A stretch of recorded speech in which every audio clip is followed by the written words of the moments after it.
will hear a conversation between a hotel receptionist and a woman who wants to make a reservation. First, you have some time to look at questions 1 to 5.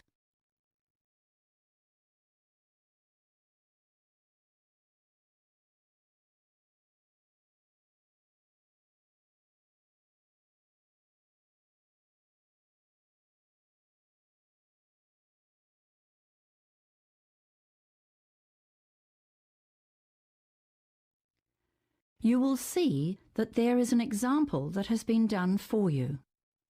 On this occasion only, the conversation relating to this example will be played first.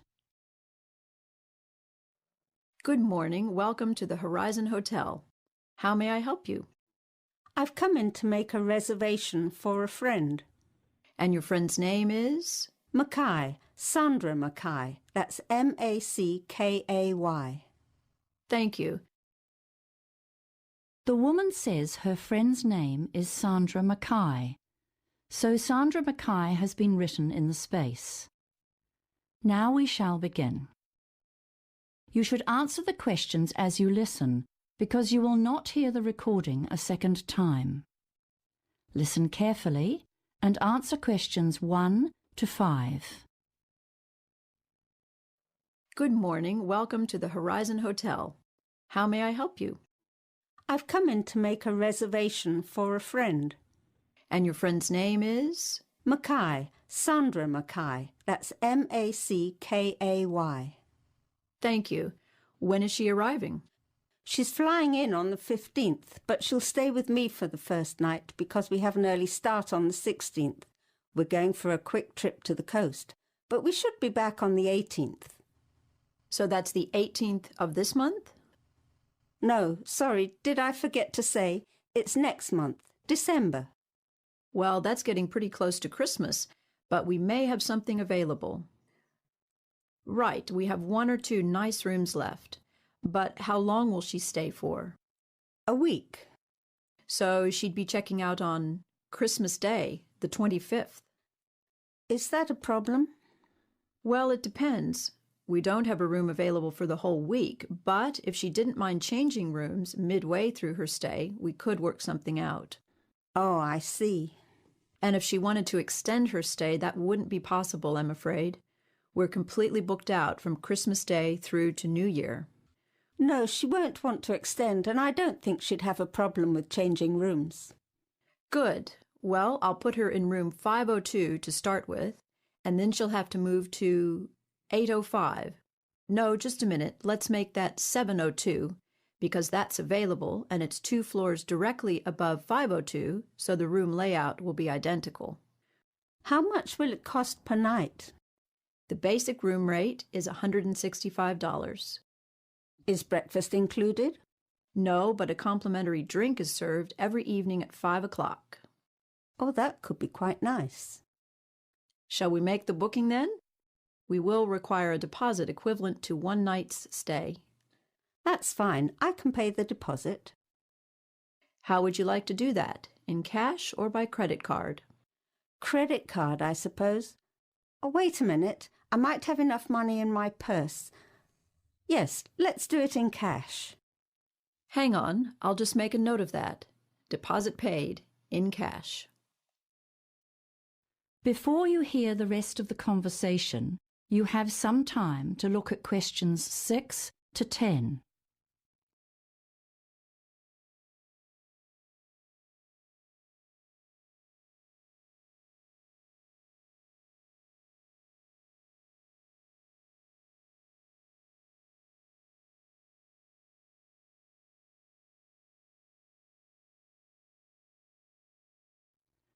Now listen and answer questions 6 to 10. Just a second while I print a receipt. Who shall I make it out to? My name is Zoe Reed, R-E-E-D. Thank you, Ms. Reed. Now I'll need some contact details for either you or Ms. Mackay. I'll give you my details. I only live on the other side of town. Can I have your address and phone number, please? I live at 14 South Street, Morningtown. and my phone number is 439-4829. Thank you. 439-4829. Yes, that's right. Now I'll just print the booking form. If you have any questions or need to make any changes, just quote the reservation number on the bottom of the form. That's it there. AQ459. Thanks very much. Oh, before I go, just a couple of questions. What time does the room get cleaned? I'm only asking because my friend usually has a short nap after lunch and she wouldn't like to be disturbed. Well, the maids are usually finished by 1 p.m. because we have a 2 o'clock check-in time, you see. They come on duty quite early in the morning, so they are sure to be finished in your friend's room by lunchtime. Yes, definitely. I'd say roughly 11 o'clock. Thanks. That's good to know. One more thing. Is there room service for meals? Only for breakfast and dinner. Breakfast service finishes at 9 and starts at 5 a.m. Dinner service starts at 6 p.m., but the last orders have to be in half an hour before the kitchen closes at 11 p.m., so full room service closes at 10:30. But remember, light snacks, things like toasted sandwiches or muffins, can be ordered at the bar just off the lobby throughout the day and evening until 2 in the morning. Thanks very much. You've been most helpful. That is the end of section 1. You now have half a minute to check your answers.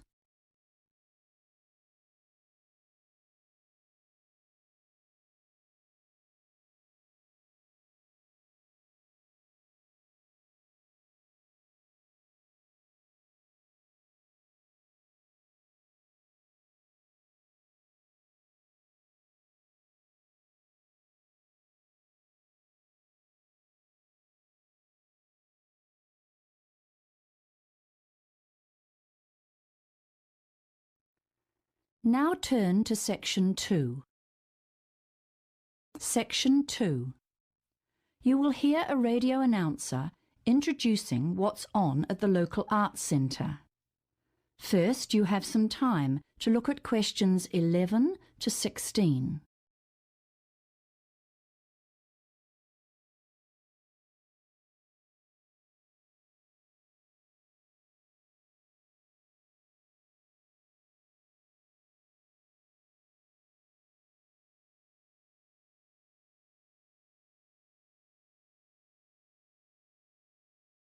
Now listen carefully and answer questions 11 to 16.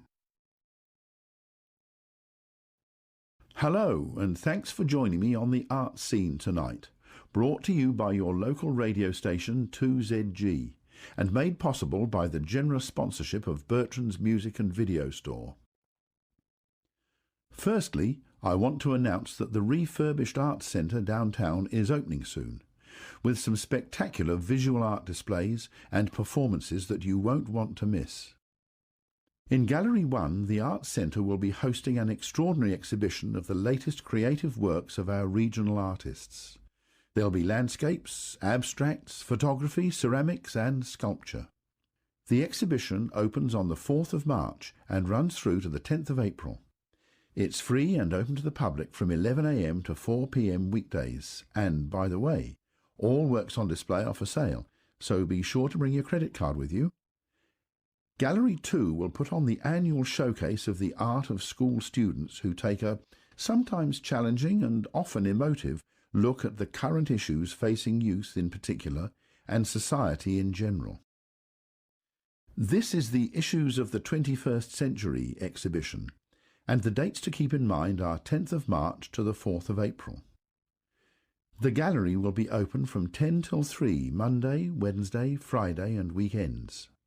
There's no charge, but teachers should make bookings if they're bringing large groups.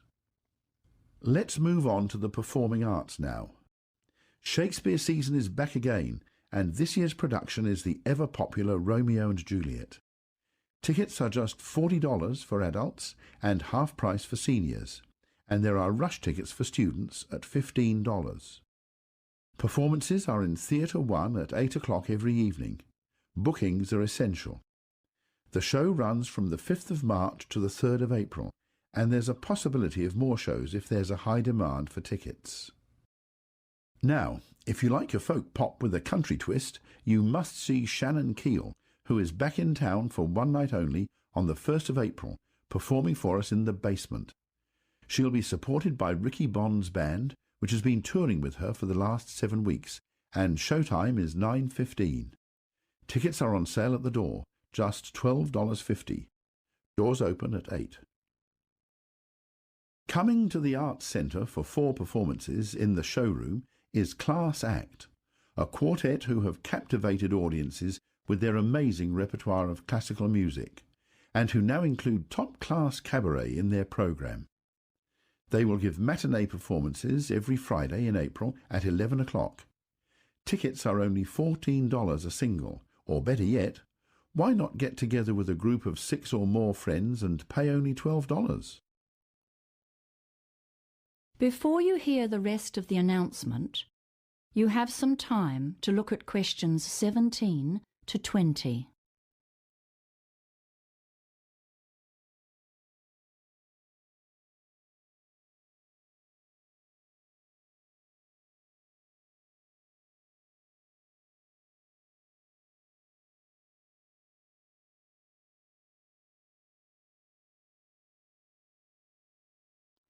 Now listen and answer questions 17 to 20.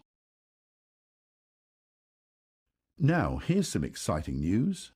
I've just heard that Michael O'Brien is going to perform at the Arts Centre next year, but we haven't got any dates finalised as yet. As you know, Michael is Ireland's most popular easy listening entertainer, and he's returning from a tour of Canada and the United States, where he has enjoyed huge success, even in Nashville, the home of country music. That's a long way from his Irish roots.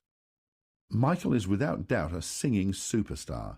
He has had 15 top 10 music videos and is almost a permanent feature in the UK album charts, with 18 UK chart albums to date. But he is still as excited and enthusiastic about his work and his fans as he was when he first launched his career 20 years ago. Perhaps some of you are unaware that Michael's first years were ones of struggle. The family was very poor and his father was forced to go abroad to provide for his family. He worked on farms in Scotland and it was very hard manual labour, very different from the lifestyle Michael enjoys today. Unfortunately, his father died when Michael was only 5 years old, and the burden of raising 5 children fell on his mother.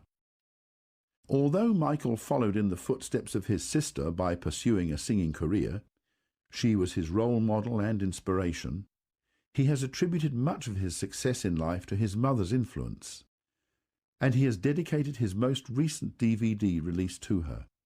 You can pick up a copy of that DVD, Unwavering Devotion, at Bertrand's Music and Video Store. Well, that's all from me. It's been nice talking to you. Tune in at the same time next week. Until then, good night and take care. That is the end of section 2. You now have half a minute to check your answers.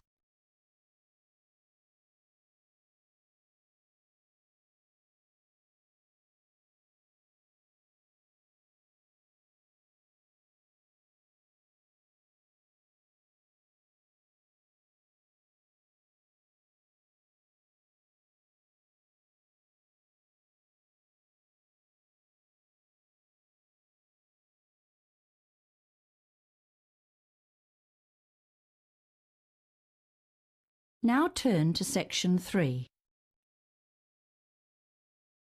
Section 3.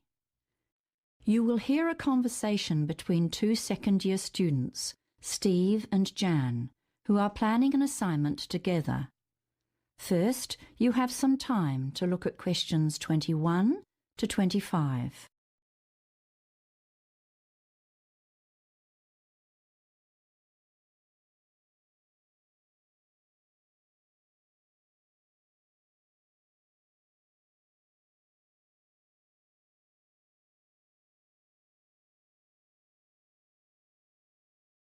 Now listen carefully and answer questions 21 to 25. Hi, Jan. Sorry, my tutorial finished late. No problem, Steve. But let's get straight to work. I've got so many other assignments this week, and we've only got till next Wednesday. Sure, fine by me. So, we've got to do a combined presentation with at least 20 slides and a recommendation at the end. Is that right? Yes, and then 5 minutes for questions. Oh, right. I'd forgotten that. So, what shall we choose as a topic? I was wondering about copyright or intellectual property law. It's a tricky area, though. Well, I've been doing a bit of reading about digital privacy, and it's actually a really challenging issue now. I mean, the way employers and government departments rely on commercial databases for information on people. Okay, that sounds like it has potential. Tell me more. I can't say I've read much about it. Well, these databases compile information on all sorts of things, not just birth dates and income. They record people's lawsuits and convictions, employment history, credit rating, medical history, a range of statistics and stuff that is often out of date or is only partially true. And they get this information from public records on the internet? You mean it's actually available online? Yes, and that's the problem. We live in such a networked society now. There's so much data on the net and it's really accessible. Often the company employees who compile these databases include dated information or get confused by similar names and list the wrong details for people. I'm starting to get the idea. What kind of things can go wrong? Well, for example, a sales manager was fired because of a background check by a data company which reported that he'd served a jail term. He protested, but his boss still fired him. All he'd had was something minor like a speeding ticket. He suffered an unjust dismissal, plus the stress of trying to find another job. He was out of work for 7 months. I see. Okay, this has really got me thinking now. It's a great topic. Before you hear the rest of the conversation, you have some time to look at questions 26 to 30.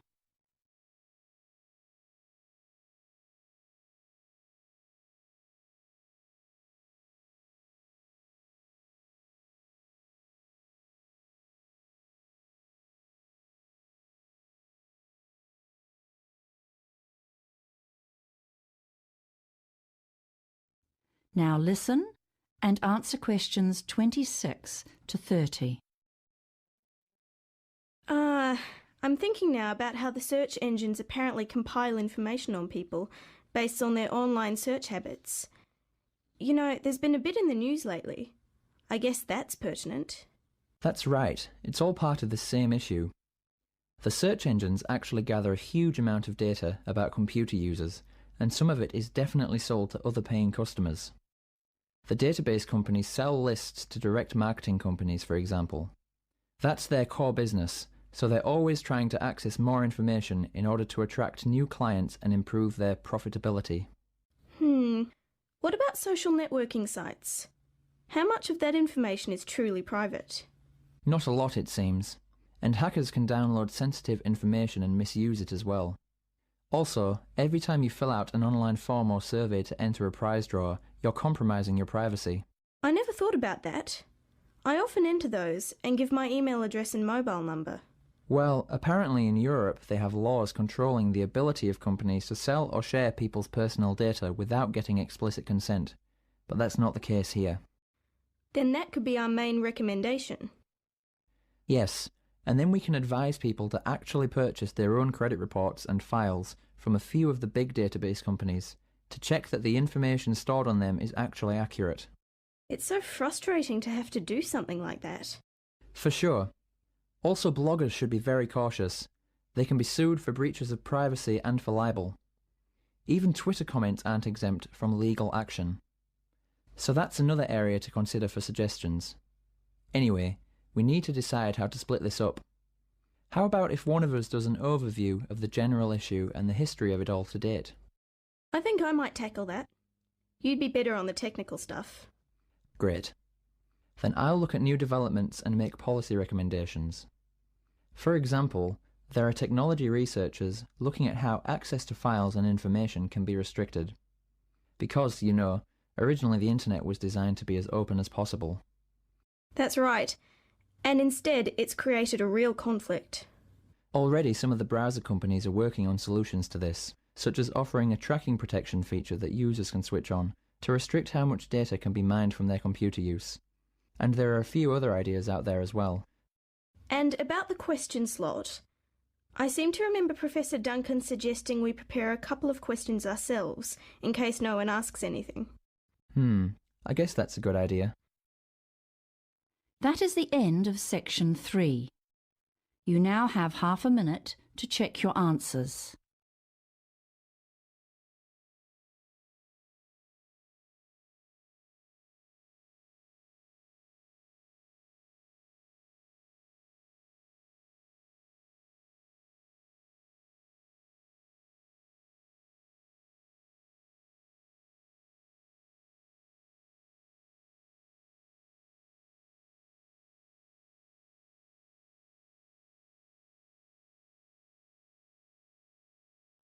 Now turn to section 4. Section 4. You will hear a lecture on the Antarctic toothfish industry. First, you have some time to look at questions 31 to 40.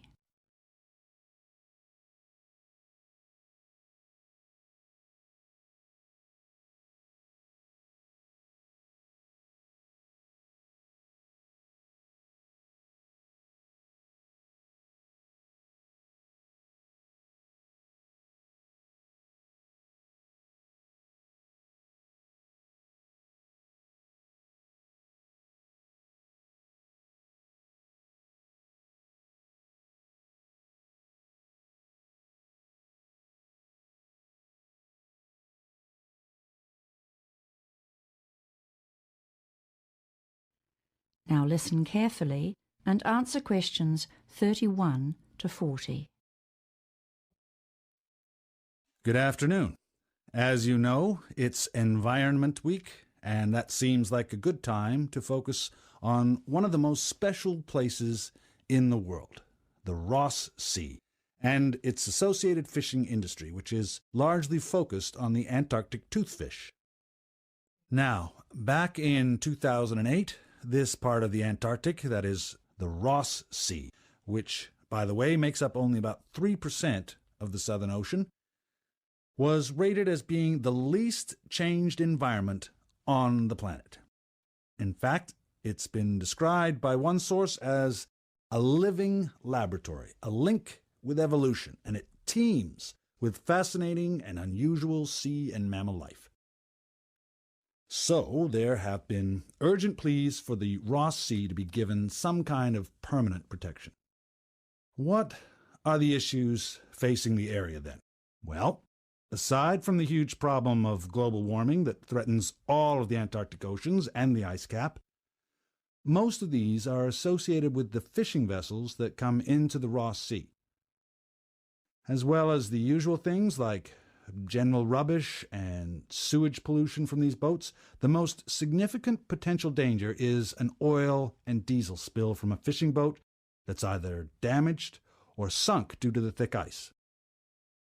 In January 2012, a Korean fishing vessel caught fire in the Ross Sea, with a loss of at least 3 lives, although luckily an oil spill was averted.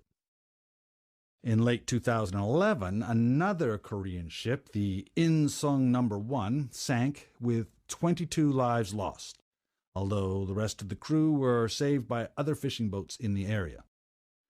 Again, in December 2011, another vessel, the Sparta, caused an international furor when it was holed and stranded in pack ice in the Southern Ocean. That one was Russian. New Zealand planes had to fly missions to drop off water pumps and other essential equipment and supplies to the ship. Remember that the crews of such flights are put at extreme risk on such long flights, as the weather can become stormy at very short notice. All in all, it was a miracle that this ship was able to be repaired and moved from the area without a significant leakage of fuel. So, apart from the potential for environmental problems from the boats and the danger to fishermen working in this hostile environment, there's also the matter of the cost and danger of providing support in a crisis. And, there's a lot of pressure on the fishing crews to make the most of the brief weather window during which boats can operate so far south. So they tend to keep fishing no matter what the weather is like, which means that errors of judgments are more likely. The officially authorized fishing fleet has a quota, or limit, and each boat is hoping to get the biggest share possible of the total allowable catch. Then, of course, there are the illegal boats. That means the boats operating without permits. They just try to catch as much as possible regardless. And the vessels may not even be in a suitable condition to be operating in these icy southern waters. Consequently, a key issue is the decimation of the species. Now, how much do we know about this particular fish? The Antarctic toothfish inhabit very cold Antarctic seas, usually between 200 meters to 2 kilometers deep. They are large creatures, rather ugly, and they are slow growing. Although they live up to approximately 50 years, it seems they only reach sexual maturity after about 16 years. Also, very little is yet known about their life cycle. Things like where they spawn, or what happens to the young ones before they're ready to breed. We do know that the adult fish are near the top of the food chain, but we need to know much more about the juvenile forms. Things like what they look like, where they spend those early years, and what sort of predators go after them. Okay. So the fishing season in the Ross Sea spans December to February.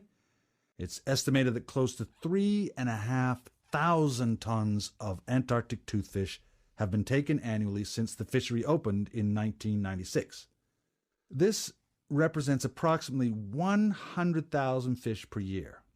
I must add, though, that in the last couple of years, overall catches have been reduced due to overfishing and the decline in total fish numbers. Now, there's no record, of course, of the numbers of fish caught by illegal fishing boats. Those in the Antarctic toothfish industry claim that the short fishing season and the difficulties faced by the boats in this inhospitable climate provide their own natural limits on fishing. They say that the industry is concerned to preserve fish stocks, and they assert that with careful management and monitoring, the fishery is sustainable. However, others dispute that this is the case, especially given the distances involved and the difficulties faced in trying to manage and monitor fishing boats in such a remote location. In the Ross Sea area, conservative estimates suggest that fish stocks have declined by about 20% over the past 16 years. But in fact, there is not enough accurate research to support such claims. The figure could be even higher. Leading scientists who specialize in this issue are calling for a Marine Protection Area, or MPA, with a total ban on fishing. But so far, this has not been achieved. Right, so that's an introduction. Now let's watch a short video before we discuss your next assignment. That is the end of section 4. You now have half a minute to check your answers.